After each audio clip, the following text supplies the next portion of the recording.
Hello everyone. Sorry I missed last week, but I was editing my way through some vacation videos. You see, we took a trip to the Florida Everglades. You should check them out. I'll use this as a good segue actually to advertise some other content I produce here on YouTube. It's my travel vlog. There's dozens of videos dedicated to our travels, and I think you'd like it. If you enjoy traveling the world of Earthbound, you'll enjoy traveling our world with me. Anyway, back to the content you're here for. Last time we left, our crew had just stepped foot off the boat to Scaraba. We defeated the Kraken in the waters, and now we're ready to perfect our tan as we get historical in this hot desert. Ahead of us awaits an ancient warrior, a brave stone-forged beast that packs a wallop. He's more rock than Dwayne Johnson, he's harder than the pyramid he lives in, and he's more stoned than stone. Our next boss may be royalty in some way, and I'm talking about the Guardian General.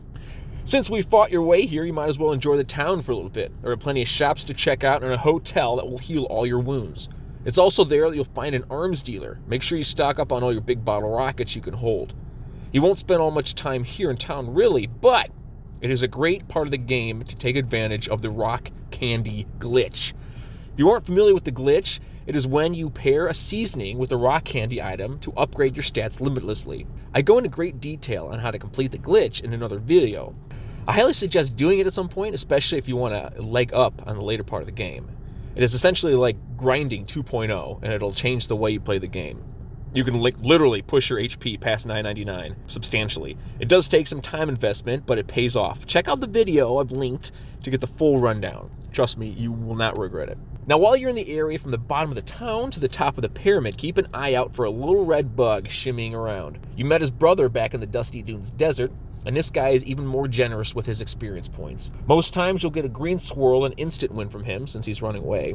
And if you have a full party, he will give each of you 20,600 experience points. That's a lot for those keeping track.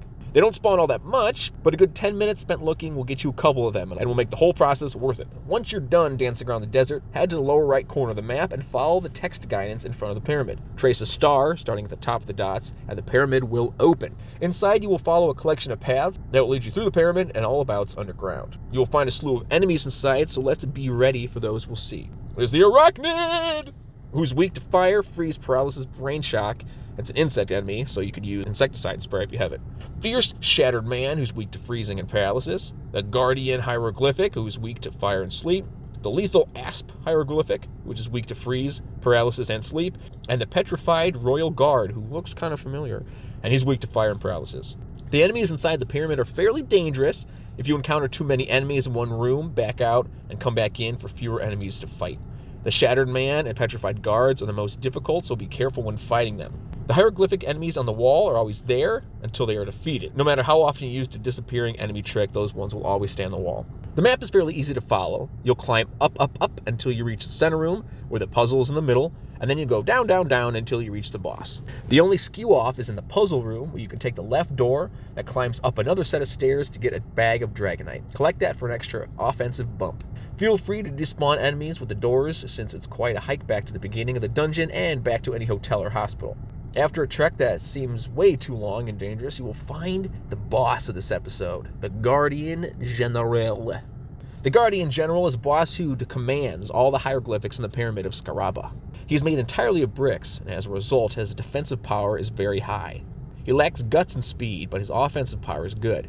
He is responsible for guarding the Hawkeye. His moveset includes Bash, Come Out Swingin', and Charge Forward, which all deal low to high level of damage to one party member. He can also shriek a war cry, which lowers one party's offense and defense for the duration of battle, and he can make something spin around, which drains your PP.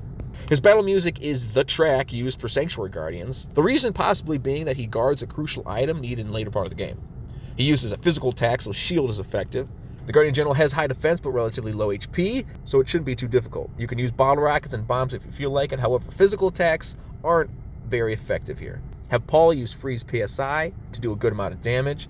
Use Life PSI whenever needed. Use Mummy Reps and Vipers you've obtained earlier to poison to disable Guardian General. And have Ness do a PSI life up. After a short brawl, you should come out as a victor, and you can complete the second half of the pyramid. But be careful, there is still danger ahead. And there you go, another boss battle down, and one more step closer to the game's end. Seriously, there are 8 bosses left that I will cover over the span of 6 videos, so it's getting down to the wire. I am really enjoying making these videos, but it's nice to see we're making progress. The video on the left will take you to that rock candy glitch video I talked about, and the right one will take you to more boss videos. I'll also link my travel vlog in the description so you can check those out. They are a lot of fun. And like always, later days.